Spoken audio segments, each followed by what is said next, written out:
Hello on YouTube. We will be getting started in just a minute. And Zoom.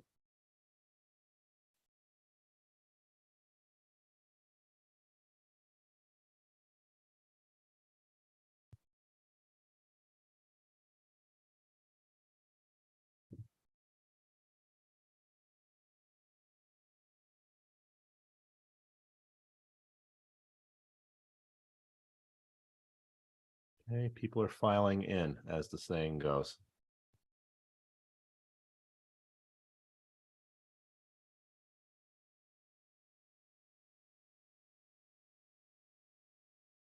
Hope all is well wherever you are. Good evening. My name, someone's got their hand raised already. There can't be a question yet. It's not possible.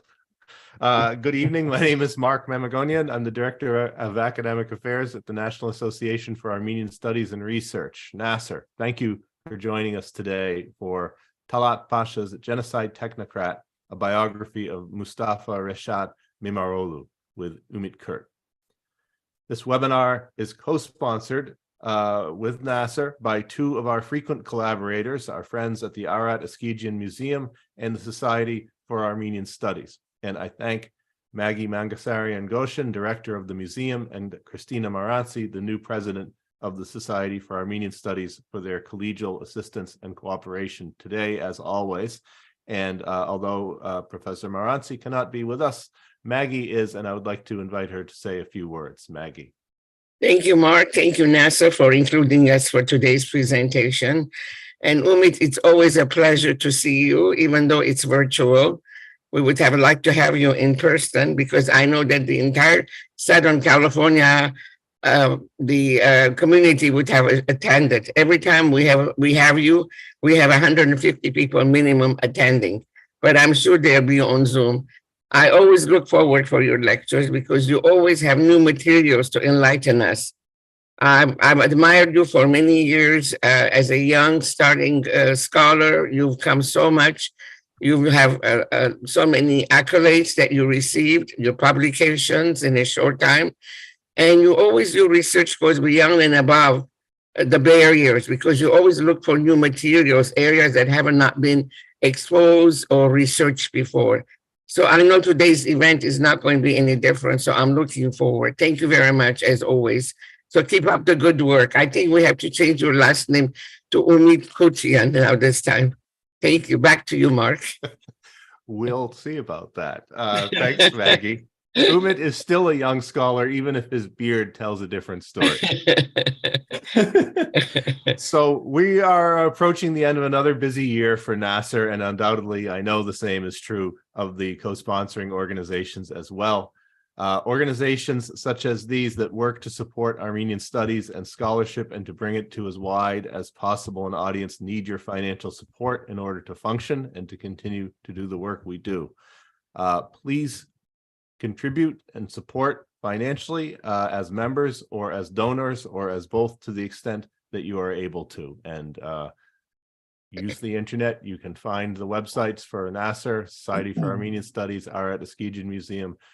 None of them will refuse your support. A couple of announcements. Later this week, NASR will be having our holiday open house on Thursday, December 15th at our Vartan Gregorian building in Belmont, Massachusetts.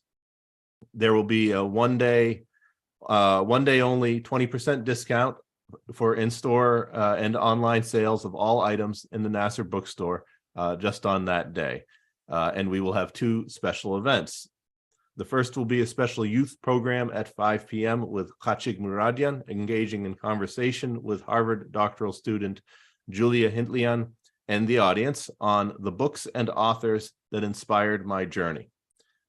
This event is in person at the NASR building. And when I say it is a youth program, that doesn't mean we will turn you away if you are above a certain age. So please come.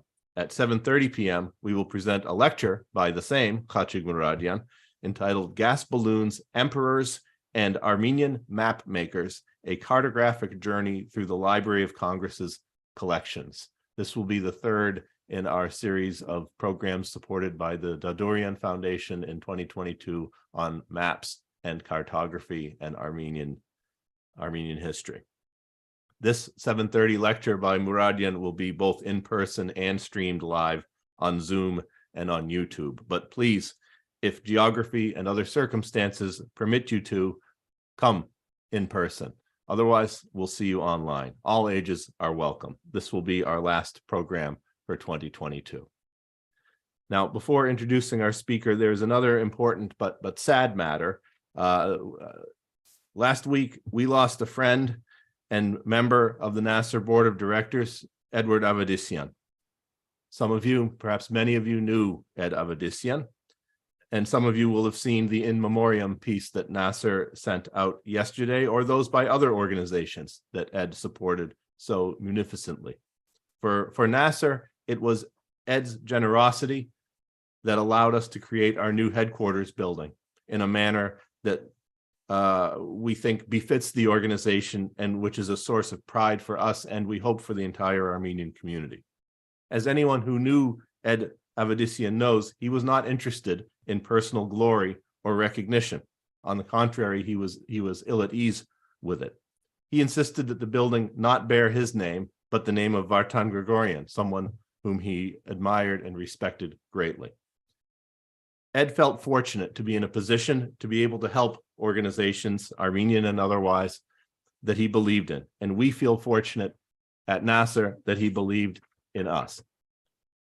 We will miss his kindness, his unpretentious decency, and his vision, but his memory and his legacy will always be with us and will live on at the Nasser building that he made possible.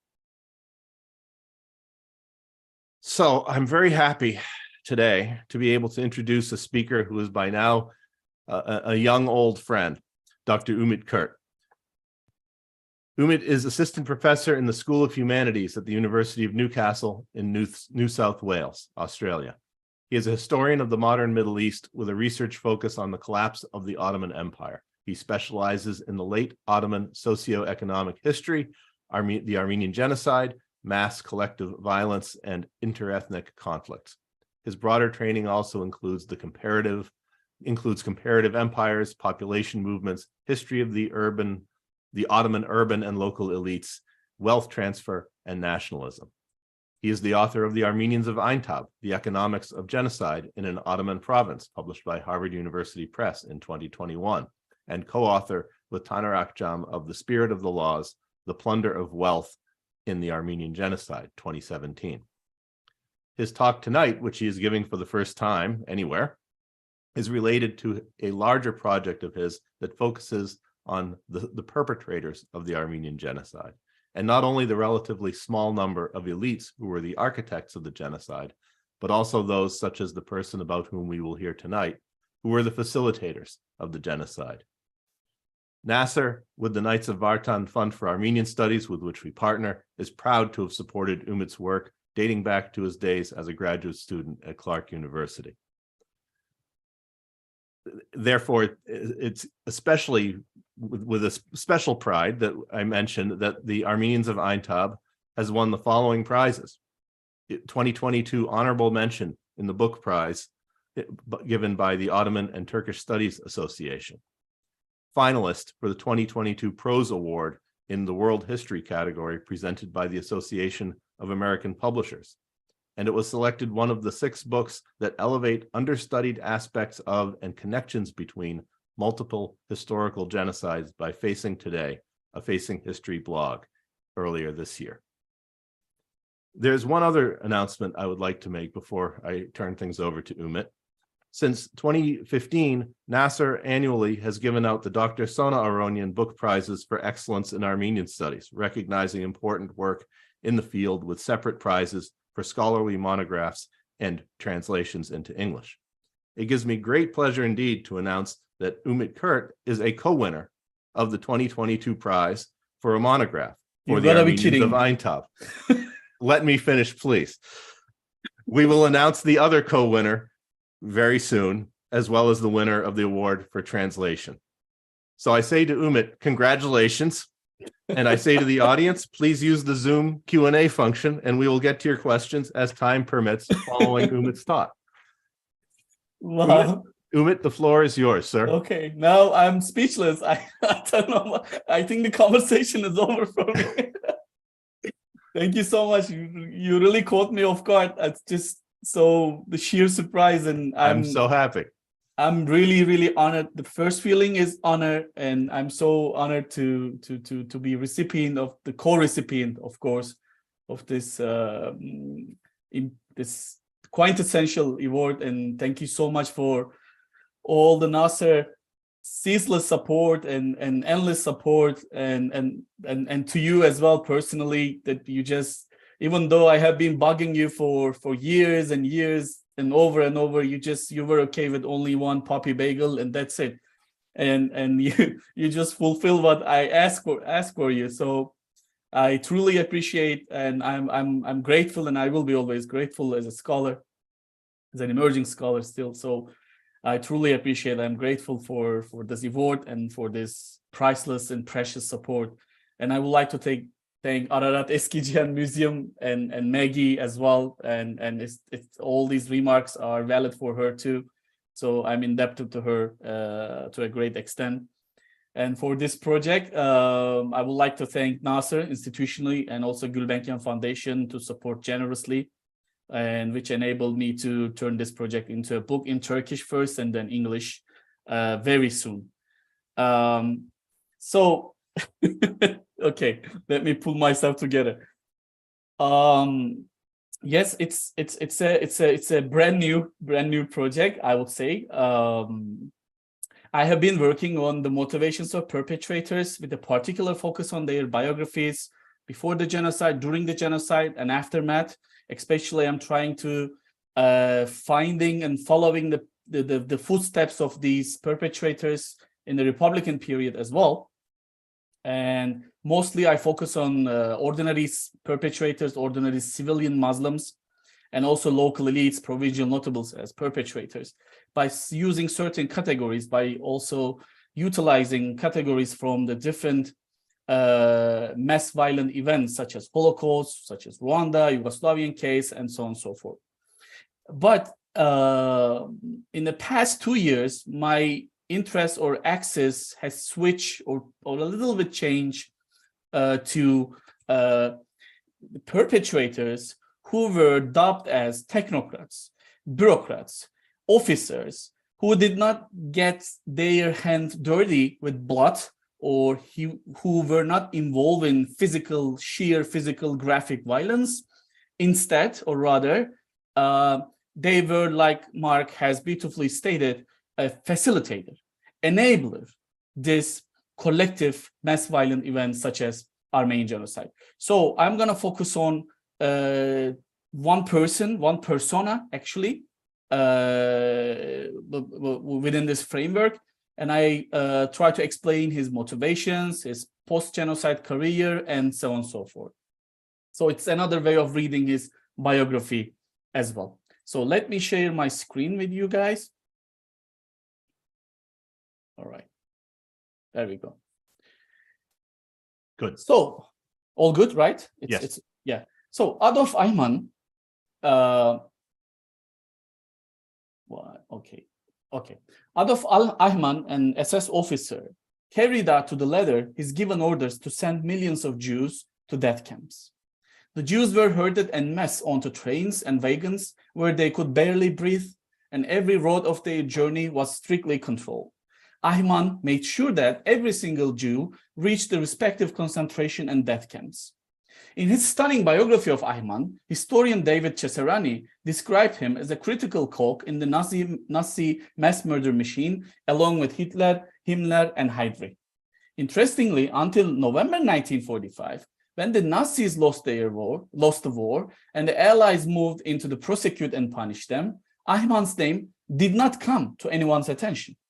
In fact, the first time he appeared before prosecutors and judges at the International Military Tribunal in Nuremberg, which was established to try the Nazis for crimes committed during the war and against the humanity, the American judge, Francis Biddle, one of the members of the tribunal, wrote, "Who's this?" on a piece of paper in front of him and asked the judge next to him. After the war, Eichmann who was not even on the radar of the Nazi hunters, managed to escape to South America in 1950. The lack of academic interest in Ayman is also evident in the first studies on the Shoah in the early 1950s. His position in the hierarchy of the National Socialist Party and the SS cadres, which constitute the military and militant power of the party, and the significant role he played in mass extermination of the Jews, were not emphasized. In other words, they were not even an object of inquiry. As known, this changed when Ayman was captured in Buenos Aires in May 1960 through an operation organized by Israeli intelligence, brought to Jerusalem and put on trial before the whole world. In the trial that went down in the history as the Ayman trial, Adolf Ayman was accused of the total extermination of European Jewry between 1935 and 1945. Prosecutor Gideon Hosner, who made the opening speech of the trial, defined Ayman as the executive arm of the Nazi killing machine for the annihilation of the Jews. Within his words and instructions, the gas chambers were activated. With a phone call from him, Jews were packed into train cars and sent to extermination camps. With his signature, the fate of thousands of people was sealed. Hausner underlined in the trial that Ayman was essentially a bureaucrat, that he managed all these bloody acts from behind the desk. Ayman goes down in history as a desk killer, even though he never actually picked up a gun and never took the lives of any Jews within his own words. This concept was later used as a category of perpetrators to describe actors involved in the Holocaust and other mass killings and genocides. Hannah Arendt, closely following this trial in 1961 for the New Yorker magazine, found Ayman's answer to Hausner, quote-unquote, sincere, and claimed that he was telling the truth when he repeatedly stated that he never killed any Jews, that he did not harbor any particular hatred for Jews, and he had no problem with them, and that he was only following orders given to him. According to Arendt, Ayman is precisely as she portrays him, an unambitious administrator, a mere cog in the vast and colossal wheel of extermination that could easily be replaced by another. He is an ordinary man with the mentality of a civil servant, bureaucrat, technocrat, fully committed to a totalitarian regime. She condemns and criticizes Ayman for not reflecting on his actions and their fatal consequences, for not making any moral, ethical, and conscientious questioning, for losing the ability to think of the malevolence of his actions. As renowned historian Raoul Hilberg emphasized in a process of total destruction on such a large scale as the Holocaust, the existence of a modern bureaucracy functioning like a machine is indispensable. It's precisely at this point that Ayman's technocratic and bureaucratic mentality, behavior, and action repertoire are essential for the functioning, active, and effective operation of all the cogs of this killing machine. Bureaucratic desk murderers like him play a key role in the smooth functioning of such a system. Understanding how and through what processes perpetrators with such a mindset became cogs in the wheel of extermination allows us to unpack the different dimensions of a collective social act of violence and crime, such as genocide. The personal, social, political, and ideological dynamics that shape the character and the mindset of genocide technocrats, such as Ayman, their formation and the acquisitions play a key role here. Concurrently, these dynamics provide us with important clues and data on how they make decisions and choices at certain stages and episodes of their life journeys, careers, and how these choices determine the direction of their lives. That said, the historical actor today we should be addressed in this context of in the context of the Armenian genocide is Mustafa Reşat Bey, Mustafa Reşat Mimaroğlu. As a young bureaucrat, the head of the National Police Force's Department of Political Affairs, Kısmi Siyasi in Turkish, known as the Second Unit, a section of the Ministry of the Interior, he, along with other officers in the same unit, play an active role in the planning, organization, and implementation of the 24th of April 1915 mass arrest in Istanbul that sparked the Armenian genocide. As such, he facilitated the work of political decision makers.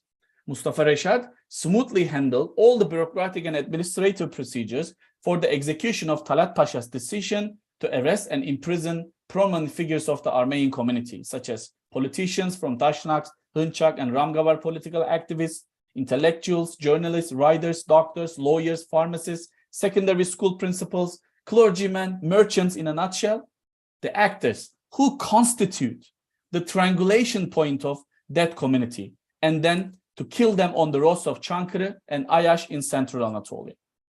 His knowledge and command of Armenian language, the intimate relations he developed with the Armenian community as a neighbor since his childhood, and the fact that he knew the community in this way did not escape the attention of Talat Pasha, the interior minister.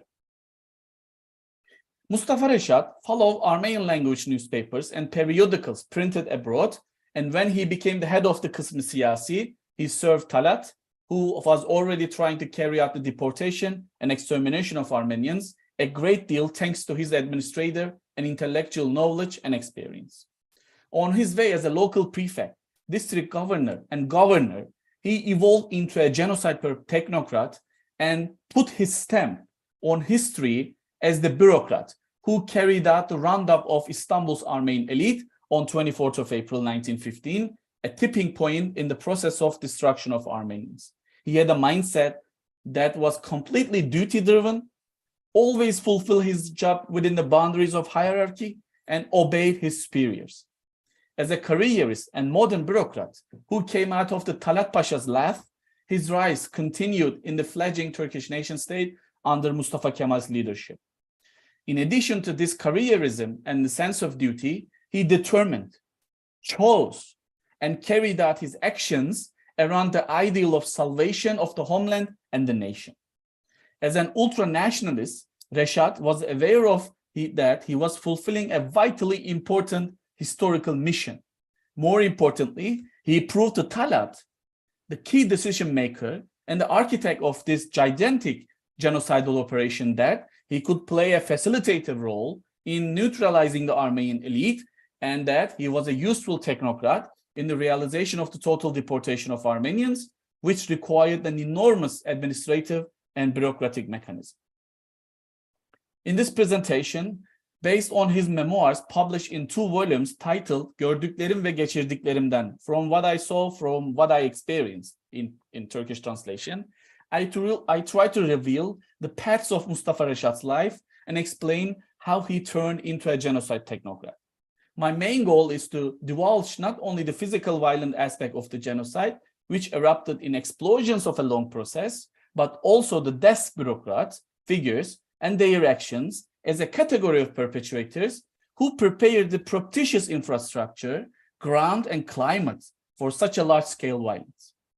It's important to examine Mustafa Reşat and his actions in order to place the Armenian genocide in its historical context and to understand the process by which it was made possible, through which administrative mechanisms, how the technocrats at the head of these mechanisms facilitated the work of decision makers, and most importantly, how this catastrophe was brought about in a modern bureaucratic structure. The main issue here is to grasp how the medium-sized bureaucrat became a willing and voluntary cog in the wheel of genocide. This is where the difficulty and the crux of the matter lies. In my previous work, I discussed the Muslim perpetrators who actively participated in the deportation of Armenians of Aintab and plunder of their property and possessions and their motivations. My main question here was why these perpetrators were involved in such a process of destruction and plunder. The existence of broad-based participation in collective violence such as genocide points to difficulty for people to resist such participation under certain circumstances and contexts. Therefore, the question for me now is no longer why people and different segments of society participate in these acts, but how, the type, scale, and the level of this participation. Mustafa Reşat's agency as a genocide technocrat materializes and gains importance within the framework of these questions, these guiding questions. I argue that the unique organizational culture he acquired both in the Ministry of Interior, Directorate for General Security, and the Department of Political Affairs, as well as his actions accordingly come to the front as a decisive factor in his role in the Armenian genocide. So I try to highlight that as a genocide technocrat, his contribution, support for, and actions towards the total extermination of Armenians point to a different form of agency and allegiance with regards to the regime. Not only local political and economic elites, ordinary Turkish, Kurdish, Arab, Circassian Muslims, but also bureaucrats, technocrats, and civil servants were active participants and catalysts of this process, as in the case of Mustafa Reşat Bey. So, thus, this work it's first of its kind in portraying a genocide technocrat in the Armenian genocide studies. As a mid-sized civilian bureaucrat, Reşat assumed a critical role during his tenure in the Kısmı Siyasi, in political unit. His high level of success, his rise to the level of gaining Talat Pasha's trust and becoming his man, brought him to a respectable position in the eyes of Mustafa Kemal after the establishment of Turkish Republic. Ultimately, it allowed him to reach the pinnacle of his career as a civil servant with a senior position at one of the highest levels of the state bureaucracy, such as the Council of State. During the Armenian deportation and genocide of 1915, he played a leading and active role in the roundup and subsequent extermination of the most leading political figures of the Ottoman Armenian community in Istanbul, including many highly educated and progressive members of the same community from various professional groups. The rank and file of the new nation state were filled with bureaucrats like him, who were deemed as trustworthy and resourceful by Talat Pasha and thus constitute the core of his team. So this suggests that the new regime, which I call and term, was a republic of perpetrators. It was these bureaucratic personalities who ensured the functioning of the modern Turkish nation state and the republican regime it adopted. Former genocide technocrat Mustafa Reşat Mimaroğlu, whose name and deeds were described in a few sentences in the archives, became the head of the Council of State of this new regime. Although his name is scarcely mentioned among the pile of files, his career and outcomes of his actions made him historically important figure. Born in 1882 in Thessaloniki, his father Ibrahim Lütfi Efendi started his civil service career as the accountant of the military administration in Thessaloniki and continued in Manastır. In 1885, he was transferred to Istanbul and started working at the Seraskas Gate in the accounting department of the palace. Coming from a military bureaucrat family, Reşat has been interested in the sea and music since his childhood. After studying Arabic and Persian at home for a while with his father, he successfully completed his high school education in 1897. His family started to live in Üsküdar and established very good neighborly relations with the Armenians who were residents of this neighborhood. Reşat had the opportunity to get to know and observe the Armenian community closely from an early age. Therefore, it's difficult to claim that he was infused with a particular hatred of Armenians or non-Muslims, and that he grew up in such a family and social environment. Reşat had a normal childhood and adolescence. In September 1899, he attended the Mektebi Mülkiye, Imperial School of Political Science, and graduated in July 1902. His first job after graduation was an accounting clerk in Abdülhamit II's private treasury. He worked in this department until 1908. Immediately aftermath of the July 1908 Young Turk Revolution and the subsequent restitution of the 1876 Ottoman Constitution by a new generation of leaders, the CUP, Mustafa Reşat made attempts to become a local prefect. Accordingly, he joined the CUP and became a member of the Beylerbeyi Club, CUP Club, with the reference of Hasan Bey, a telegraph engineer, and Ali Rana Bey. In December 1908, he was appointed as local prefect of Navraman district of Erzurum province. His becoming a member of the CUP was one of the important stages of his career as a technocrat. He started his post in January 1909. This was his first assignment outside Istanbul as a local prefect. After Namravan, Reşat was transferred to Kemah, an important district of the Erzincan Sancak, in February 1909. Following Kemah, he was appointed as the accountant of the Erzincan Sancak on 25th of January 1910. On May 26, 1911, he became local prefect of Karaköse of Erzincan province. So the summary of the first period of Mustafa Reşat's civil servant life in Anatolia was his struggle with the gentry class, which he encountered in the districts he was assigned to and which he saw as the sole cause of the lack of administration, disorganization, and political and moral decay, bribery, and corruption in these regions. Reşat was familiar with the social, cultural, political, economic, and ethno-religious characteristics of all the districts and provinces he served in, and in this sense, he draws the portrait of an experienced bureaucrat. After spending the first 4 years of his civil service as a local prefect in the eastern regions of the empire and gaining considerable experience, in July 1912, he applied to the Minister of Interior for a transfer to one of the western provinces. His request went unnoticed, so he resigned and remained in Istanbul. A few months later, in October 12th, the First Balkan War broke out. Between July 1912 and August 1913, he was in Istanbul and taught at Darüşşafaka to earn a living. Finally, in September 1913, he was again appointed as a district governor. This time, his duty station was Antakya.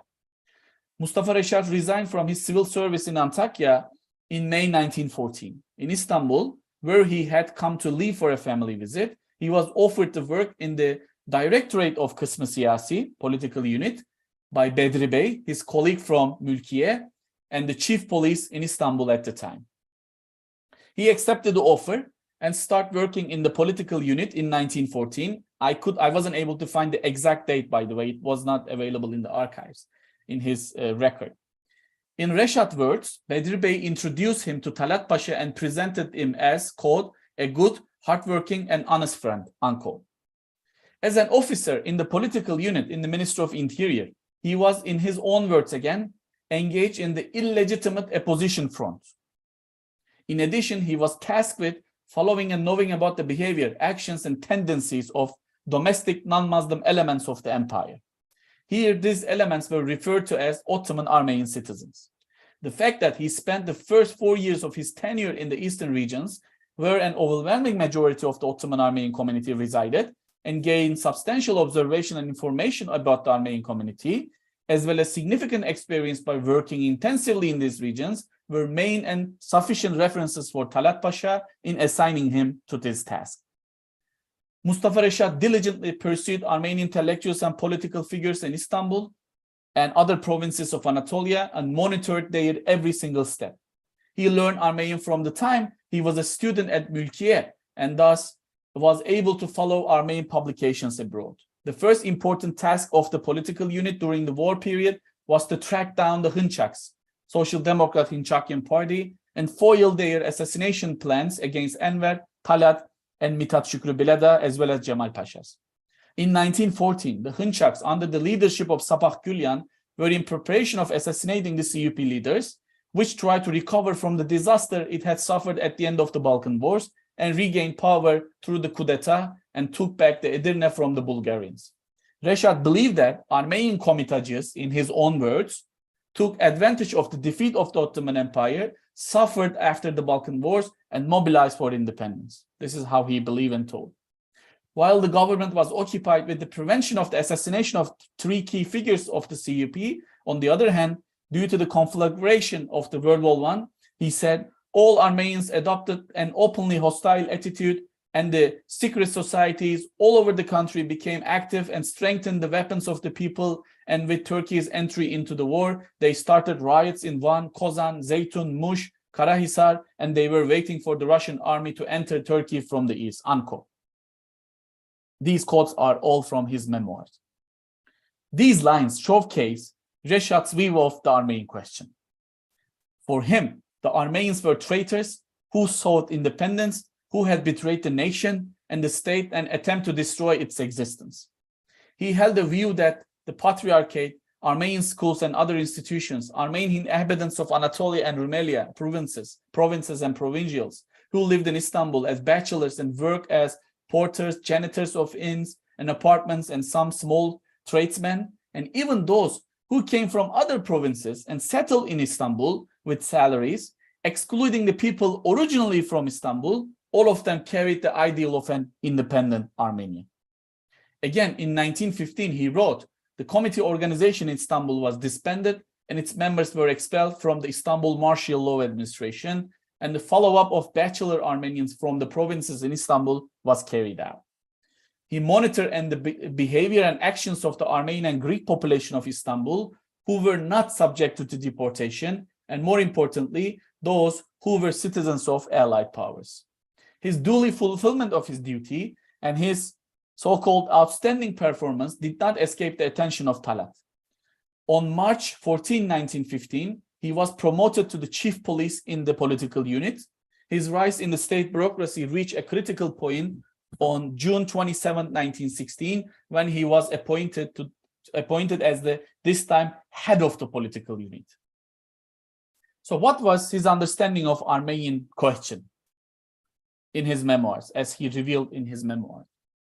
As the head of the political unit, Mustafa Reşat had the opportunity to see, read, and re-examine firsthand the information, reports, and correspondences regarding Armenian revolutionary organizations, political parties and their representatives, administrators, and the Armenian press. He stated that Armenians were a loyal nation that had lived together with Muslim population of the Ottoman Empire for 6 centuries and had fused with them. In the early 19th century, nationalist sentiments emerged among the Armenians, and in a period when the empire was in decline, and these sentiments became more pronounced with the support of the European powers and a number of political organizations, a group of committee members became prominent. Reşat wrote, these groups took up arms and disturbed the peace of the nation, and the Ottoman government was plagued by armed groups from 1876 until the beginning of the World War I. These revolutionary socialist groups mostly arose, he wrote, among the Armenians belonging to Gregorian denomination, unquote. After them came the Protestants, and many of whom were in contact with the United States. He claimed that these people, enjoyed by the freedom of thought and that of speech and of the press in the Protestant world, pursued the cause of the national independence and carried it forward. In addition, among the Catholic Armenians, there were a small number of such committeemen, in his words. Reşat also provided a history of activities of these groups in a very detailed manner.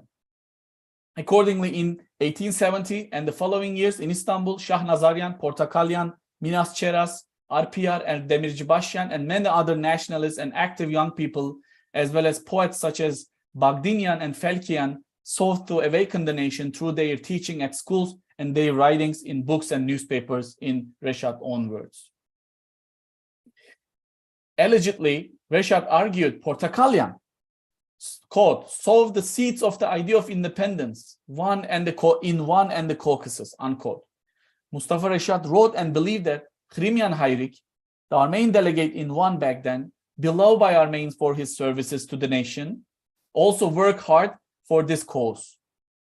The Armenian people in eastern provinces, with the help of their counterparts in the Caucasus and with the support of the Russian government, collected donations for the national cause, and finally, the idea of an independent Armenia spread, and the channel for working for this cause was fully open.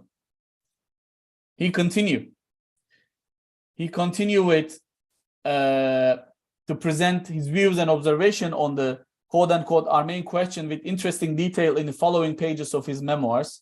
He mentioned how Portakalyan attempted to spread the ideas of independence in various ways by publishing the Armenian newspaper in France, and by this time, in December 1914, he talked about a theater play in Tepebaşı in December 1914, which, according to Reşat, served as a signal for the Armenian rampage to begin, unquote.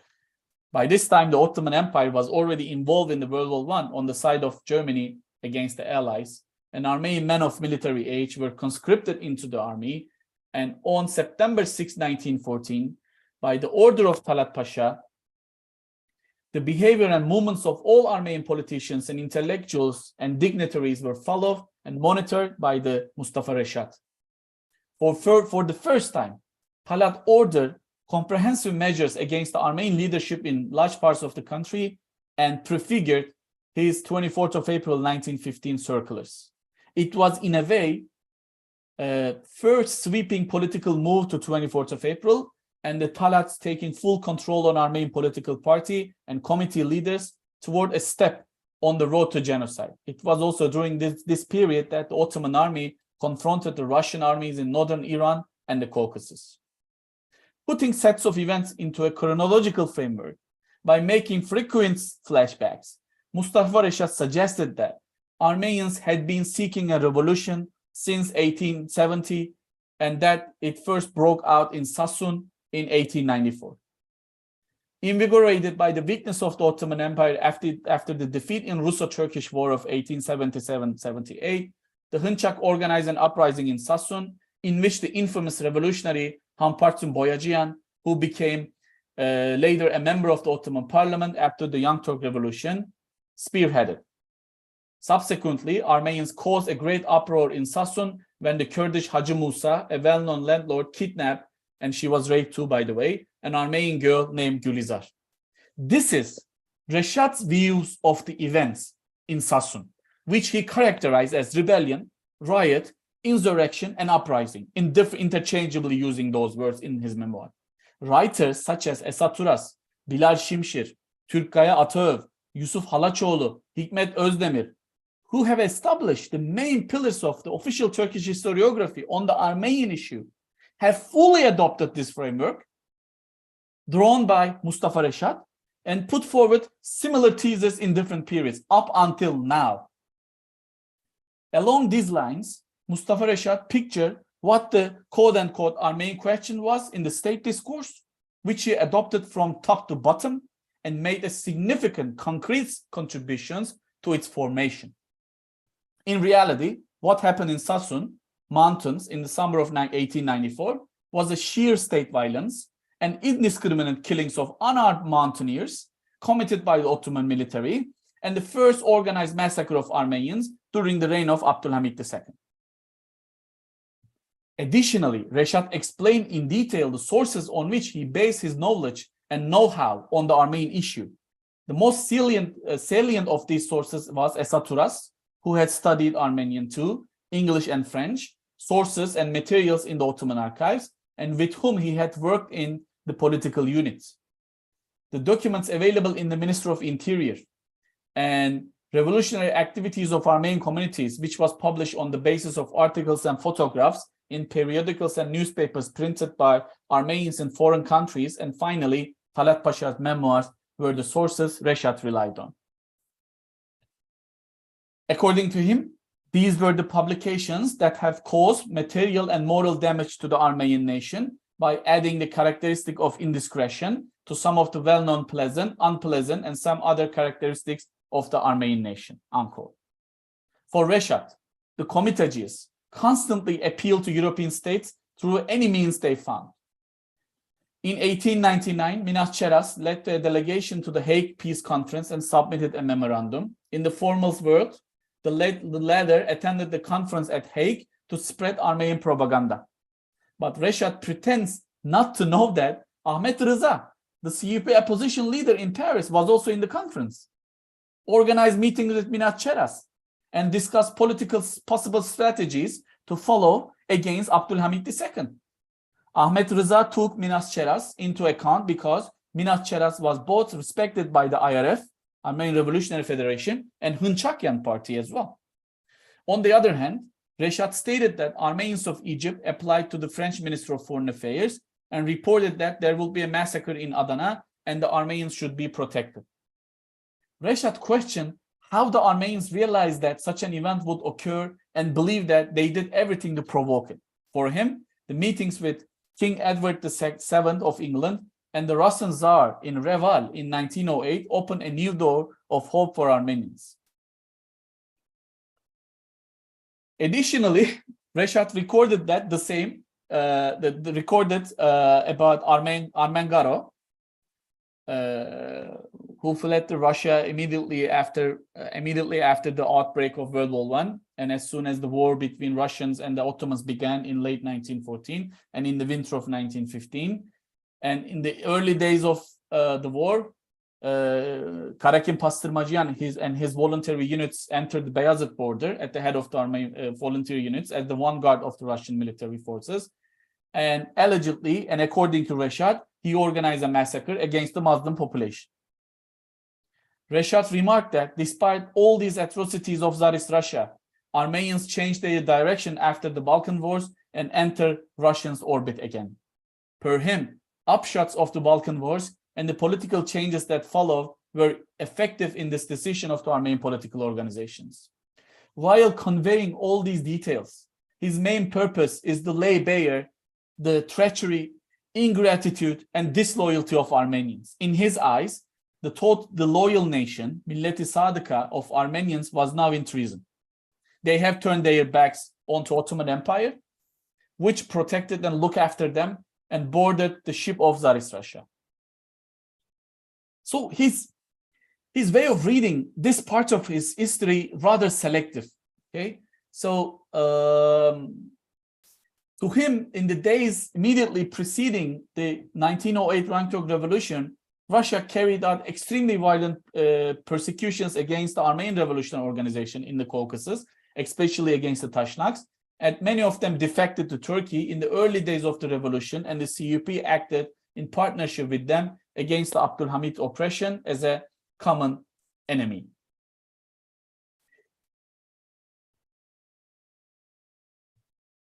However, according to Reşat, Armenians did not give up their ambitions in the eastern provinces. After a while, in the period between the Balkan Wars and the ensuing the Great War, Armenians approached Russia and Russia became their protector. Therefore, Armenian newspapers published abroad and even some Russian newspapers threatened that the lives and the security of Armenians deteriorated in the Ottoman Empire and the Russian army would cross the Azerbaijani border into Anatolia, and the issue of the 6 provinces was tempered with. In late January 1913, Talat and Halil Menteşe, the deputy from Menteşe and the CUP's General Secretary Mithat Şükrü, who at that time was not even a member of the cabinet under Mahmut Şevket Pasha's Grand Viziership, met with the leaders of Dashnak Sütyun, Agnuni, Vartkes Serengülyan, and Armengaro at Bedros Halatyan's house, and informed that he himself wished to introduce reforms modeled after the 1880 plan for Rumelia, by stressing that they were all children of the same fatherland, bound by mutual ties. After a month, another meeting between the IRF leadership and the CUP took place at Kirkor Zohrab's house this time. In the meeting, Talat made it rather clear that it was a misdeed for the Dashnaks to appeal Europe to yield a result in the administration of reforms. Talat advised them to discuss the issue of reform solely with themselves and not to involve in great powers, and came up with a general reform plan. Mustafa Reşat claimed that these efforts were in vain, as what the Armenians desired was not reform, but Armenian autonomy under Russian auspice and then full Armenian independence. In October,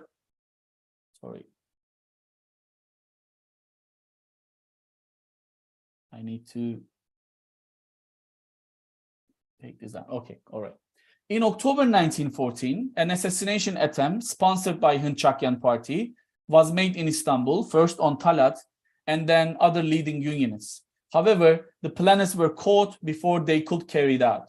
Mustafa Reşat played an active role in the crackdown on this attempt.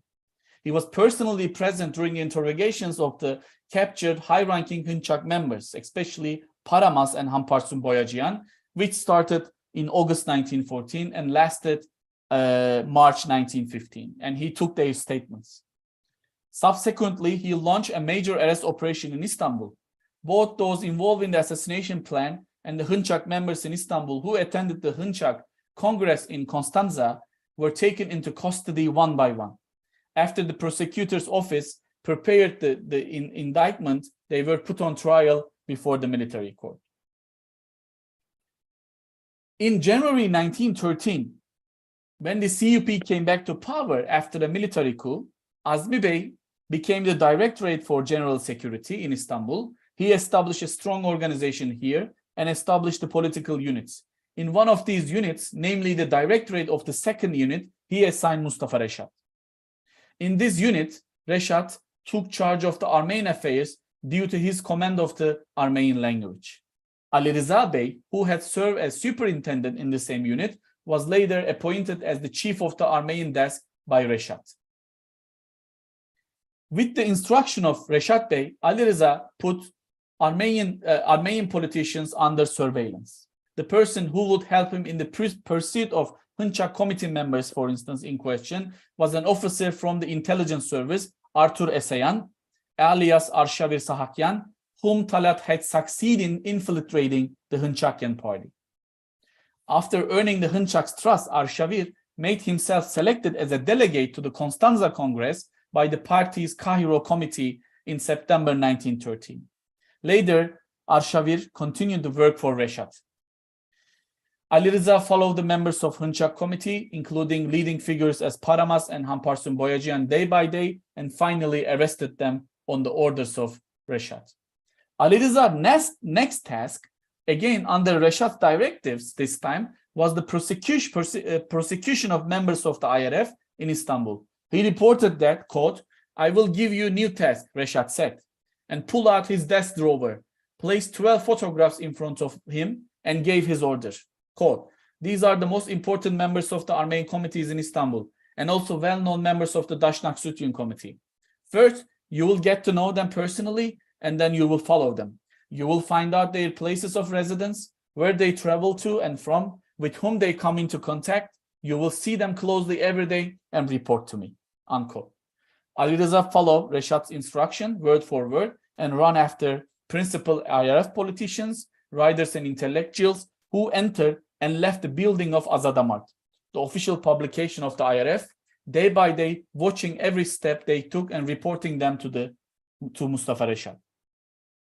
These reports were also the basis for the 24th of April 1915 roundup. Ali Rıza recorded that in this way, the homes and names of hundreds of komitacıs who came here to Azadamart within a month were easily identified. Yervan Odyan, a well-known Armenian intellectual who was arrested in May 1915 and then deported to Derzor in Syria, noted that Azadamart's editorial offices were under strict control during this period and that all writers, reporters, and staff were apprehended. He said, quote, "The police hid in the office and arrested anyone who entered. Each person who came in would say the new names of those arrested," unquote. At the end of the 3-month-long investigation and conducted under the supervision of Mustafa Reşat, the number of Technocrat members whose dwellings were identified reached 300. Additionally, the names and houses of Hınçak and Ramgavar members were delineated. Purportedly, Reşat Bey, who wanted to be sure of the accuracy of these addresses, he asked Ali Rıza to act carefully in this regard and to confirm the locations, as he did not want to encounter any surprises during the arrest and overlook any Armenians. He expressed his sensitivity to Ali Rıza in the following words: "My son, all of these men must be arrested tomorrow evening. Can we succeed in arresting them? Otherwise, I do not want to be embarrassed," unquote. Ali Rıza retorted, "Don't worry, with the arrangements I will take, we can successfully arrest them all at the same time. I am sure of this," unquote. Then Mustafa Reşat was relieved. Reşat instructed him to first make a list of the committee members by neighborhood and to assign an officer for 50 people and 5 or 6 assistant officers. Ali Rıza undertook the arrest of Armenian intellectuals and politicians residing in Taksim and Mimaroğlu. A total of 12 lists were prepared, and exactly at 1 o'clock in the morning, the house raids began. The arrest, planned down to the finest detail by Reşat and carried out by Ali Rıza, commenced and ended in a highly organized and disciplined manner. Only Şavaş Misakyan, a writer for the Azadamart newspaper and a resident of İcadiye in Üsküdar, was not found at home and thus escaped arrest. He was searched house to house by Ali Rıza and the officers under his command, but to no avail. In Ali Rıza's own words, quote, "One casualty in the arrest of a group of about 300 people is, of course, a tolerance that is possible," unquote. Reşat insisted that Şavaş Misakyan be found and arrested as soon as possible and intensified the searches for him. The search for Misakyan lasted for a year. Completely planned by the security bureaucracy, this operation was most effectively executed by technocrats and bureaucrats like Mustafa Reşat, Bedri Bey, and Ali Rıza, who were trusted by Talat. The entire operation worked in a certain order. Bedri sent sealed envelopes labeled "Top Secret" to all police stations in Istanbul in advance, stating that they were to be opened only on the day they would be ordered to do so. The orders would be carried out fastidiously. These secret envelopes contain a list of Armenians to be apprehended during the operation. The list was taken shape with the help of civilian intelligence and Armenian agents, especially an Armenian informer, Hmayak Aramyans, alias Harityun Mgrdicyan, and with the participation of local unionists. Here, he mentions a very important event for him, the arrest of Diran Kelekyan, a member of Ramgavar, who was his teacher at the Imperial School of Political Science. Mustafa Reşat claimed that the Ramgavars joined the alliance between the Armenian factions after the Balkan War, became an illegitimate revolutionary faction, and took up arms. For this reason, he states that Professor Diran Kelekyan, whom he defines as the leader of the Ramgavars, was also arrested in Istanbul during the arrest of the Komitacıs. This is what he wrote. He claims that it's understood from the decision book among the captured documents of the storm that the Istanbul Ramgavar storm accepted to take arms upon the letter from Egypt, and continues his word as follows. Ramgavars were formed and established in Egypt, and their main center was there. There was a center for Turkey in Istanbul, of which Diran Kelekyan, professor and political editor of the Sabah newspaper, was the chairman. Barsamyan, a Sivas MP, and Hacik Englisyan, a teacher, were also members. The peaceful and legitimate Ramgavar party in Egypt, with the orders and consent of Bogos Nubar and Mihran Damatyan, also became revolutionary and decided to take up arms. This decision was also communicated to Istanbul. Kelekyan, Englisyan, and Diraduryan. Diraduryan were arrested, and it's actually in the 5th article of our charter, he said, it's written that the party is obliged to serve the material and spiritual development of its members. Armament is also service to material development. Egypt's decision is acceptable, and we accepted it. It's because of this, Kelekyan and a few members of the Ramgavar faction were among those arrested, unquote. On the evening of 24th of April, Diran Kelekyan was taken into custody by police officer, sent to his house by Mustafa Reşat, and taken to the Istanbul Central Prison. And the next day, he was put on a train to Ayaş and Çankırı, together with other Armenian intellectuals. Kelekyan, who remained in exile in Çankırı until October 1915, thanks to his close friend Atıf Bey, who was appointed as the governor of Kastamonu, was taken to Diyarbakır on 29th of October 1915 under the supervision of the gendarmerie, and no news was heard from him afterwards. Aramandonyan, on the other hand, claims that Kelekyan was taken from his room in Çankırı late at night on October 20, 1915, on the pretext of being taken to court in Çorum and killed near the Çokgöz Bridge on the Kızılırmak between Yozgat and Kayseri. Born in Kayseri in 1862, Diran Kelekyan received a higher education and worked as a journalist. He established close ties with the CUP, which led a fervent opposition against the Abdülhamid administration. In 1904, Kelekyan traveled to Egypt, where he corresponded with Bahattin Şakir, a prominent member of the CUP. In fact, Diran Kelekyan played a major role in Bahattin Şakir Bey's escape to Paris via Trabzon in September 1905, and thus joining the opposition of the CUP.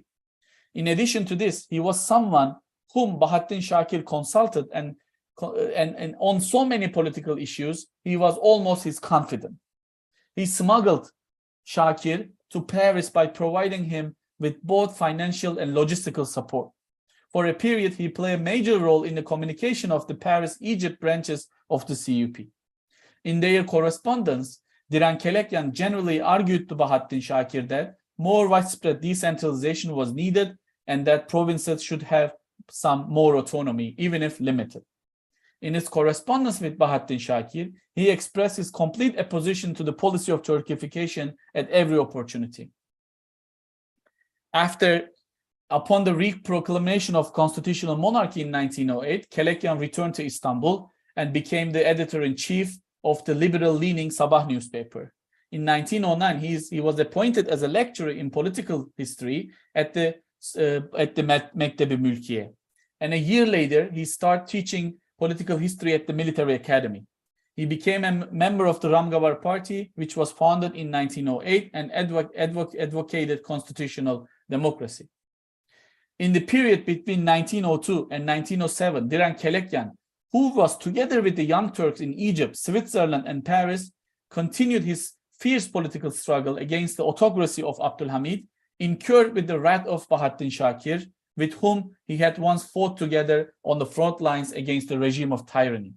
The same Bahattin Shakir was a member of the Central Committee of the CUP, who was directly influential in the decision to deport and exterminate Armenians, who implemented this decision in many provinces, especially in Erzurum, with Teşkilat-ı Mahsusa units he himself founded and led.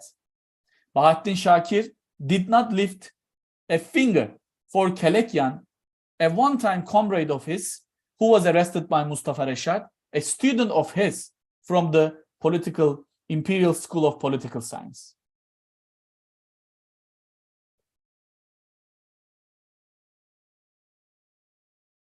For Mustafa Reşat Mimaroğlu, the Armenians who lost their lives during the deportations, including Diren Kelekyan, Vatges Serengülyan, and Kirkor Zahrab, are casualties.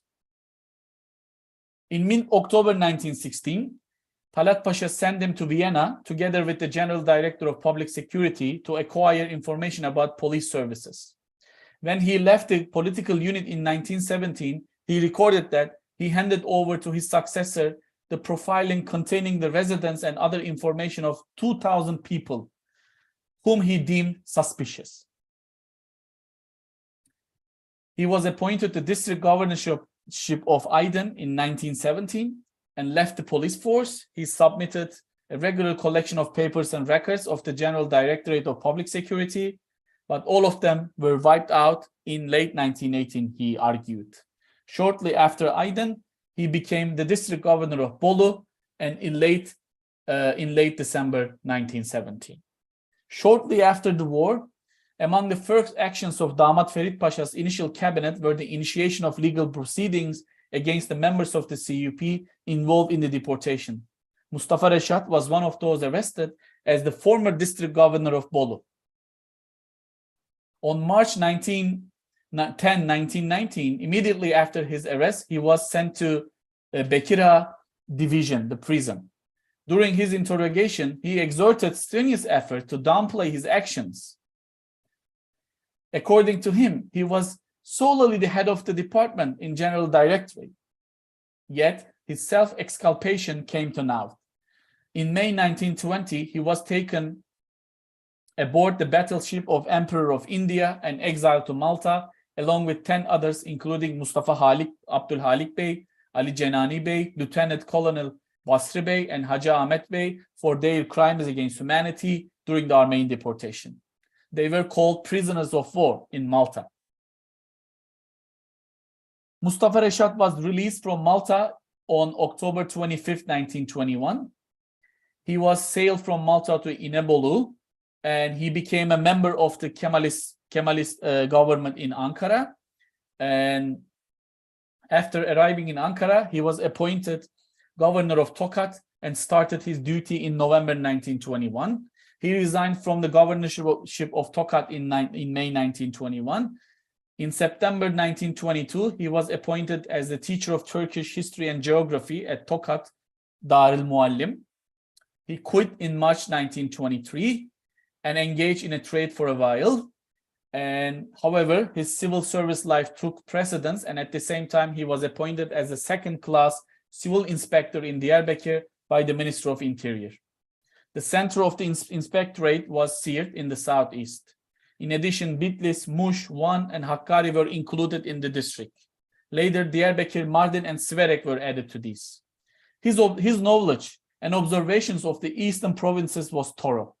Like a researcher conducting an ethnographic study, he collected detailed information about the places he served, traveled, and saw, and passed through. He took notes on the demographic, socioeconomic, sociocultural, and sociopolitical structure of these places. He knew these regions village by village, town by town, and the information he collected as an inspector and impressions he gains constitute the basis for the policies to be implemented by the state in the eastern provinces in the future.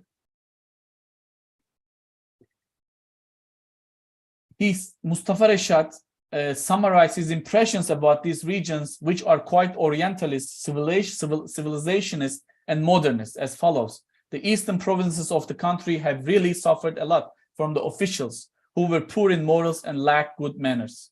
He portrayed these regions as places where the government influence was impenetrable, places that need to be developed, made prosperous, rehabilitated, and civilized. On June 1st, 1924, he completed his inspection in eastern and southern provinces and continued without interruption. So, considering all these detailed reports, briefs, and information, Reşat included in his memoirs the fact that state officials and bureaucracy had adopted centralist, modernist, taming, reforming, and civilizing discourses and policies towards the East and the Southeast since the Tanzimat. It's not difficult to argue that Reşat was one of the bureaucrats who adopted a social engineering mindset that laid the foundations of the grant for the Eastern Reform Plan of September 1925.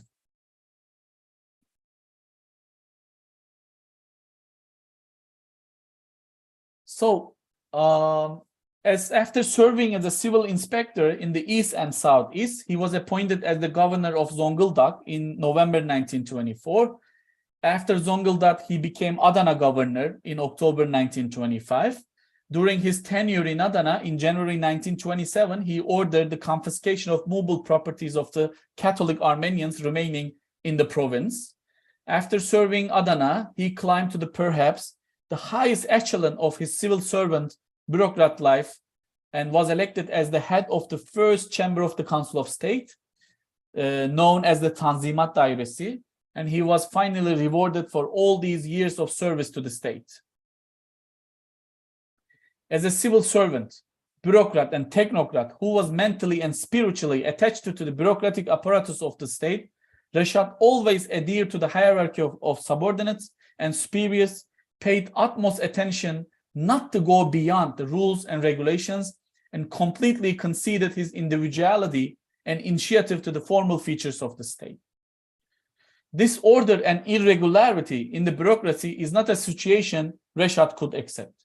During his term as the president of the Council of State, he made important attempts to improve the internal structure of the institution. He retired on December 29, 1938, and his civil service life ended here. With the encouragement and the support of the President İsmet İnönü, he entered the parliament on January 1st, 1939 as an İzmir deputy. At the same time, during his parliamentary term, he served as the Istanbul provincial chairman of the Republican People's Party for 2 years, between 1940 and 1942. Finally, Mustafa Reşat became the chairman of the board of directors of Agricultural Bank between 1943 and 1946, and he passed away on August 1st, 1953 in Ankara. So, I am not guilty of any crime. I am nothing but a civil servant who did his duty in accordance with the laws and regulations. This is how Mustafa Reşat responded to the accusations against him during the interrogation after the armistice of Mondros.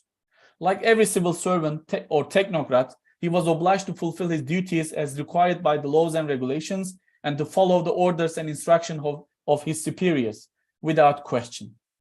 As Ahmet Emin Yalman remarked, he was a civil servant who was not willing to deviate from the law as much as a hair.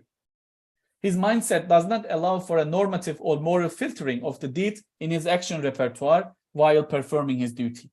He was simply a cog in the wheel of state bureaucratic apparatus. Does that make him an utterly emotionless and callous human being without having any particular ideology or Weltanschauung or mindset? Mustafa Reşat could be a typical civil servant who made great efforts for the development and prosperity of the cities, districts, and towns where he served as governor, district governor, and local prefect.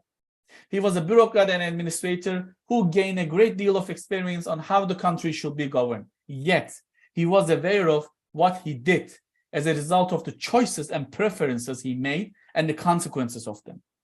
Reşat was an ordinary extremist and ultra-nationalist from the team of Talat, who was loyal to the letter and was a willing executioner of his orders concerning the Armenian question. In this respect, we can claim that he wrote his memoirs in order to exonerate himself. Adolf Eichmann took refuge in the defense that he was never an anti-Semite and that his sensitive nature could not stand the sight of corpses and blood, that he was not personally involved in the extermination of Jews, and that his job description was to observe and report to his superiors what was happening. In fact, it's a common pattern in the field of perpetrator studies that perpetrators who were actively involved in mass violence and massacres, especially genocide and ethnic cleansing, legitimize their actions in this way and refuse to take responsibility for them. In this sense, we see that Ayman and Reşat, who work behind the desk, develop similar defense mechanisms and strategies.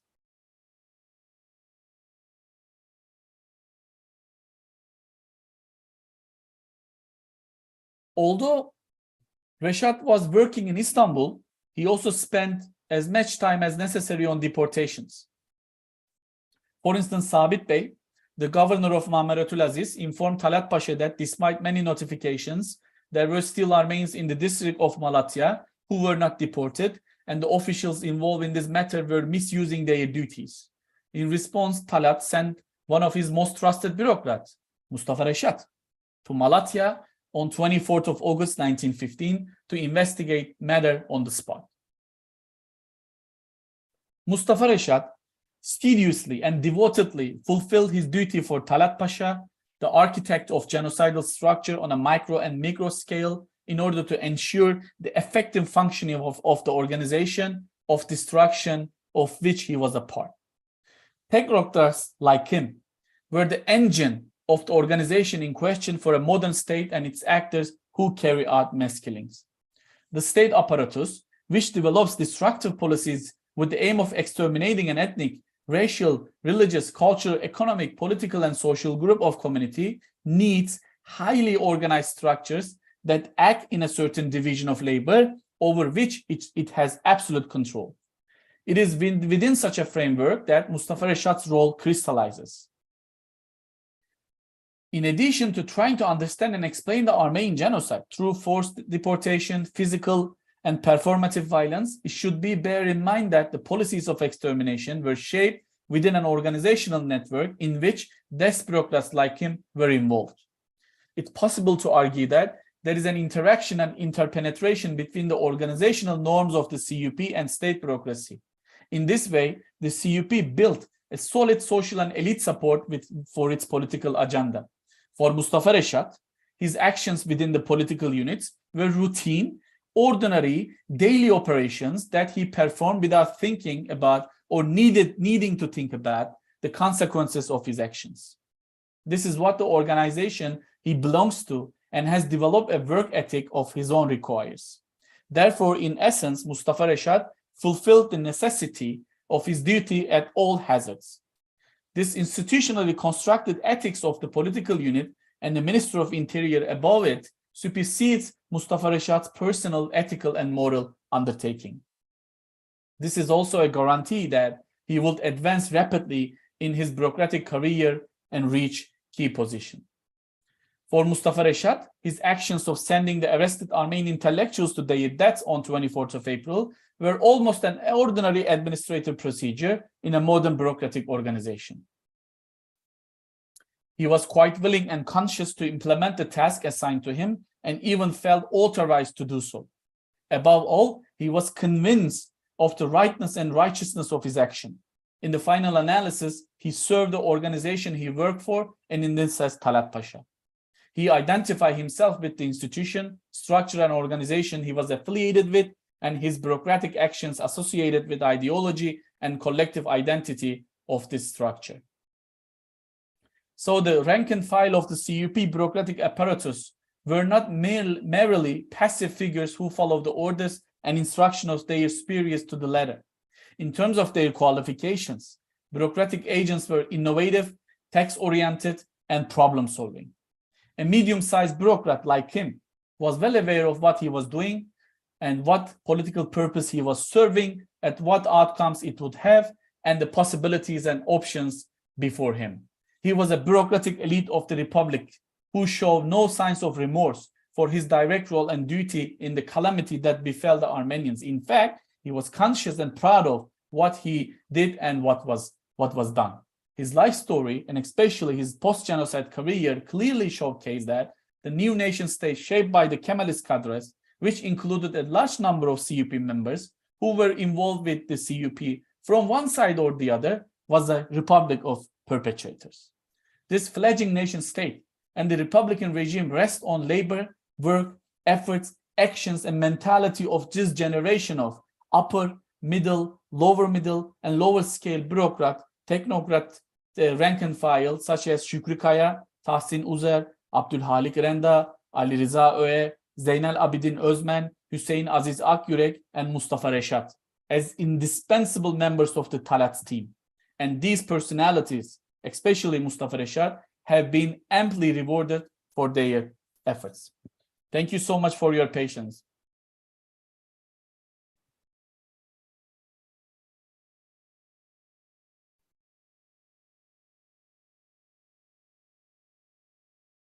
Thank you, Umit. If you can stop sharing. Oh, sure. Great. Thank you so much. Sorry, it took so long. I'm so sorry. To the audience, please use the Zoom Q&A at the bottom of your screen to post questions. There are a few. And one question I have is that Mustafa Reşat served, and apparently served well, the Hamidian regime. When that ran its course, he seems to have rapidly adapted and become a dedicated member of the CUP. Yep. And when the CUP ceased to be, he became a devoted member of the new Kemalist regime. He was clearly a very skillful positioner of himself. Maneuverer. Exactly. And this leads to a question that one of the viewers asks. Based on everything you've read about Reşat, would you say his blind ambition to go up in the political and social ranks was stronger than any racist views he may have developed against Armenians or other non-Muslims in the Ottoman Empire and Turkish Republic? Very good question, actually. Thank you for the question. I tend to feel the same way because I read his memoirs so many times, try to fathom the lines between the paragraphs and so forth, his peculiar description and depictions of Armenian community since his childhood and so forth. I did not, or I never run into any kind of hatred or statements, feelings of hatreds, animosity, or anti-Armenianness, let's say, in his memoir or in his mindset, let's say, which makes him much more interesting and compelling for me as a historical persona, you know. So because it would have been quite easy to had he been like anti-Armenian and fused with Armenian hatred and animosity and so forth, it would have been much easier to explain his motivations or underlying reasons why he was involved in this mass crime and so on. So as a dex killer or genocide bureaucrat or technocrat or as a civil officer, that makes him for me more complicated to disentangle, to grasp his motivation as reading. So I don't want to make absolute statements about that aspect. Of course he had resentments. He was quite resentful towards Armenians, but hatred was a quite strong feeling. I'm not inclined to think that he had that kind of hatred, like Bahattin Shakir or like Dr. Nazım.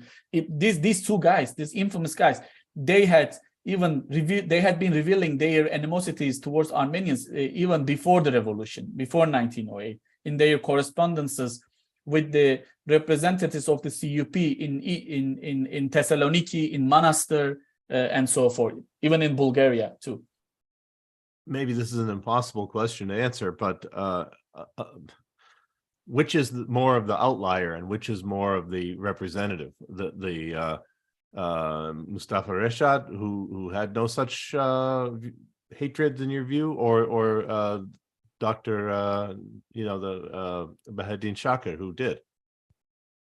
I think we can look at the issue from the vantage point of division of labor.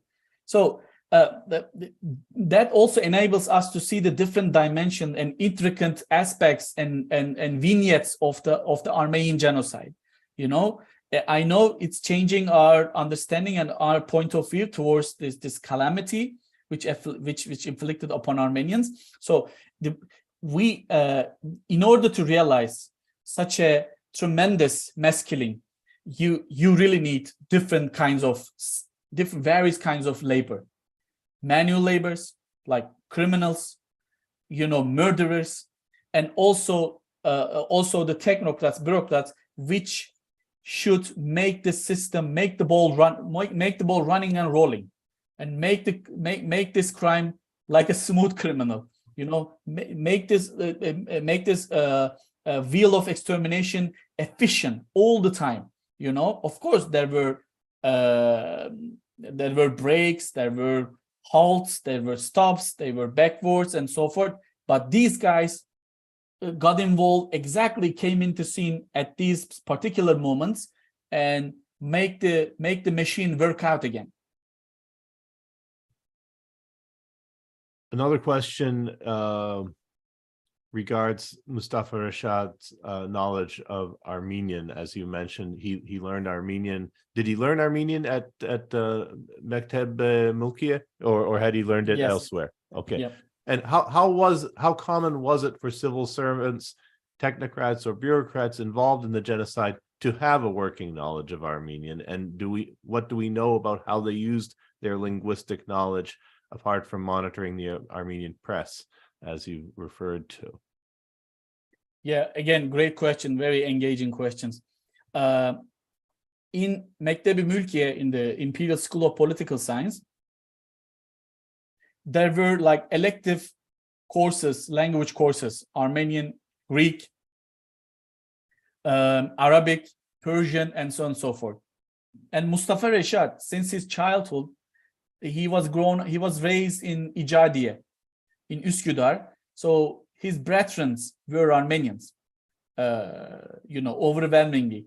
That's why he was kind of engaged in the community. He was kind of familiar with certain he had certain Armenian language skills and level and so forth.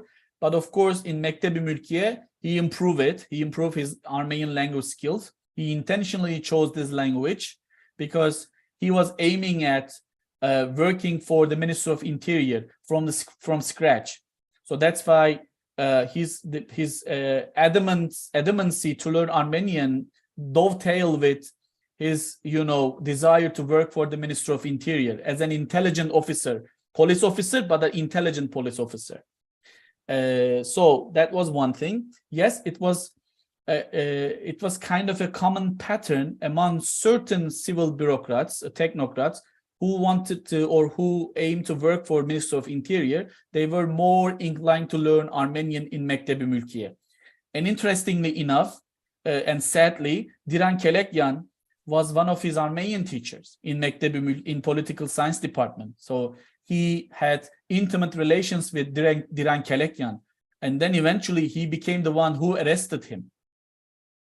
I assume that in his memoir or elsewhere there is no reflection on his part on this irony, if that's even the right word for it. He never mentioned. He was just but he made a special room for the reason why he arrested Diran Kelekyan. He tells how Kelekyan was affiliated with Ramgavar, how Ramgavar turned into an illegitimate political party, and so on and so forth. He just justified his actions. It was interesting. In other pages, he was not so done for legitimizing or justifying his actions. But in the case of Diran Kelekyan, he specifically attempted to justify why he did it, why he arrested Diren Kelekyan without stating that he was his own professor in Mektebi Mülkiye. Amazing. Yeah, it's a good catch. Yeah. You mentioned, I believe that he worked with or perhaps worked under Esat Uras in the Interior Ministry division. My impression is that it was Uras who was one of the main people who organized the early propaganda publications issued during the war, demonstrating the Armenians' guilt in what was currently going on. Was Mustafa Reşat, did you know if he participated in the gathering of these materials for publication for propaganda purposes? Absolutely. This book Ermeni örgütlerinin amal ve terör hareketleri, something like so, Armenian revolution, terrorist activities of Armenian Revolutionary Organization, so to speak. So I think this source, Mark, has been so understudied.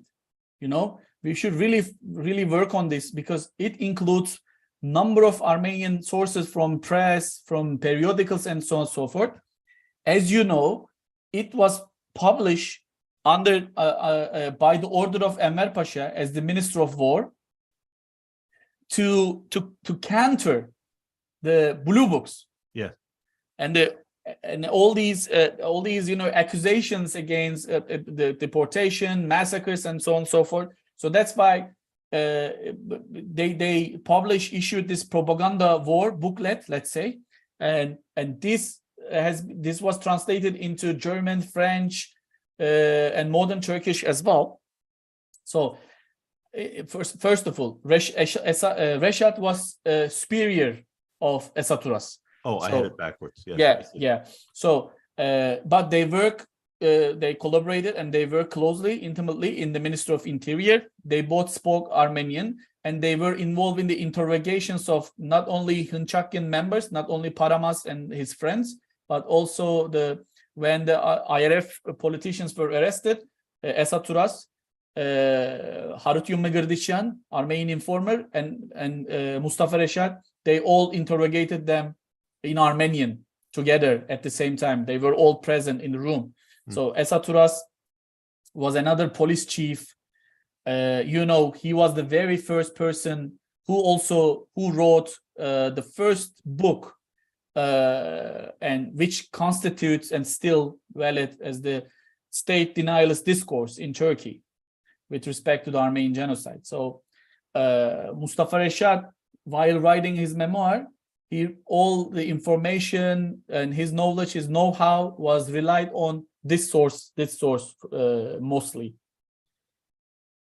Interesting. Thank you. Yeah. Someone wants to know if it's possible to get the slides from this lecture. First of all, I should mention that the video for this lecture will be posted on YouTube and be available to watch there. And I will ask Umit if he will share the slides with me. I will share them with people who want them. Sure. You mentioned that Reşat referred to those arrested on April 24th as Komitacı, implying that they were political activists, revolutionaries. Or what percentage of those arrested on April 24th would you say could be so described as politically active? Yeah. Thank you for the question. Not all of them, as you know, who were arrested on 24th of April in Istanbul, not all of them were active politicians, or not all of them were politically engaged, whatever. Of course, the main targets of the roundup were Armenian political elites, Armenian MPs who were resided in Istanbul at that time. Political activists from the IRF, Hınçak, and Ramgavar parties, but also they arrested Mustafa Reşat, for instance, Armenian pharmacists, lawyers, writers, journalists like Yedvard Odyan, and even the Armenian bachelors who were single but work as janitors, like carriers and so forth. So he labeled them as threatening the security of the city. So he also arrested. It was a blanket kind of arrest in that sense. So not only politicians and political activists were arrested, but they were the main targets for sure. You mentioned that he was rewarded during his long career with promotions. Did he? And this dovetails with your other work. Was he also rewarded financially with properties and money? It's a very, very, very good, very interesting question. Again, I am not aware of that whether or not he acquire or obtain or bestow upon any property from the abandoned properties. Yes. I wasn't able to reach out such kind of information, but I knew he was a member of Istanbul Abandoned Liquidation Commission. So that might make us think that he might have benefited from from auctions, for instance, because there were auctions taking place in Istanbul too. So they were basically selling the mobile properties of Armenians. So he might have involved in those auctions and might have gotten some, properties at ridiculous prices. Yeah, that might be possible, but I am not so sure of it. But actually, as a civil servant or technocrat, he became the president of the state council, and it was really one of the highest position in state bureaucracy, in state apparatus, because as the president of the state council, imagine the cabinet back then was taking his binding opinion to issue decrees, regulations, and so forth for state affairs. So we are talking about that kind of guy.